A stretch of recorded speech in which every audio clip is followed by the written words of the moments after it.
Jerusalem surprised me on two fronts. The first front being that even though it's Jerusalem with a Z instead of an S, it's not about zombies. And secondly, it's one of the first found footage movies I've seen in a while where I didn't completely hate everyone. Jerusalem's an Israeli horror film, and awesome. I think it's probably the first time I've actually seen not only an Israeli film, but an Israeli horror film. It's about two girls, and one of them suffered a personal tragedy, and her friend are going on a trip to kind of get her mind off of things. Initially, they're going to Tel Aviv, but on the plane over, they meet this guy who's traveled all around the world, and he wants to take them to Jerusalem because he's familiar with the place, and he wants to show them all the sights and sounds, and he, of course, is really cute, so they decide to go with him.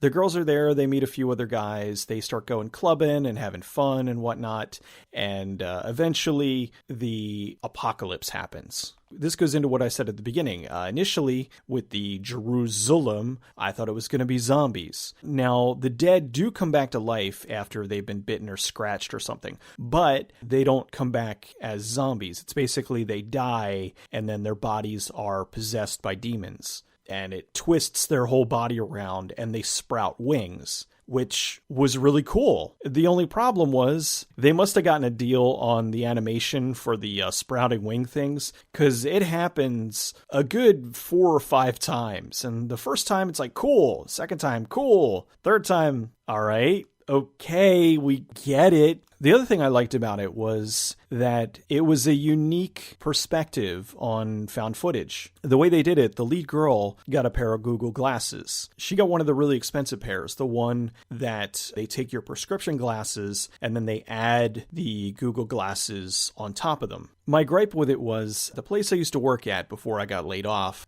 we had gotten a couple of pairs of Google Glass to mess around with for some future projects and whatnot. The thing was you could record video with them, but it got really hot after about 10 minutes or so of recording. In this, she was recording about 90 minutes worth, and that thing probably would have completely melted if it was on that long. It was cool and it worked to kind of help push the movie forward. Like she would see somebody and it did a little facial recognition, and then it would show in the lower left-hand corner, it would connect to their Facebook profile and it would kind of show who that person was. So it was a way of introducing certain characters without really kind of beating you over the head with it. I thought that was a unique way of storytelling. The downside to the movie, the girl who was the lead was by far the worst actress. I didn't hate her. Like most found footage movies, the lead characters are usually just despicable, awful people, and I just hate the characters. In this, she was just a bad actress. As things are progressing, they get locked in, there's demons everywhere, and they did some cool Cloverfield kind of stuff where they had the military fighting these demons, and it's giant cyber demon type guys from Doom, just these 100-foot tall demons that are walking through the streets and getting shot with helicopters, and badass, right? Well, it would have been a little bit more badass if they didn't fall into the cliche of this is a found footage movie, so the camera has to have 800 shit tons of digital noise. So whenever something really epic like that happened, oh my God, they're fighting these giant demons and she's looking at it, it does I was talking about this in, I think Unfriended, where they would be looking at something and it would do like the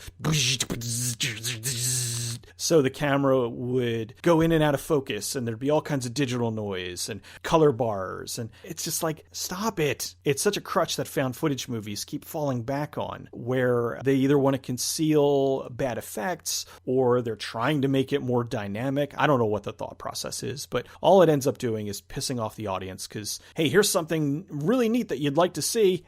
We're not going to show it to you. We're just going to show you like a little tiny bit of it and then just move on, and then they're running and screaming. And I will say that for the most part, this is a found footage movie where it had less of that. The camera, for the most part, they kept it stable. They didn't use the digital noise too much, but unfortunately they used it too much at all the wrong times. Also, it didn't end the way that most found footage movies end, which is usually with one of two things. Either everybody dies or a bagul scare, and thankfully didn't do either of those. I don't want to say unexpected, but I'll just say different. That after it happened, I went, yeah, I like that. Jerusalem. It's a found footage movie that's not a zombie movie. The lead character was annoying, and it did have some found footage nonsense. But overall, I enjoyed it way more than I thought I would. If you're not sick to death of found footage movies by now, give it a rent.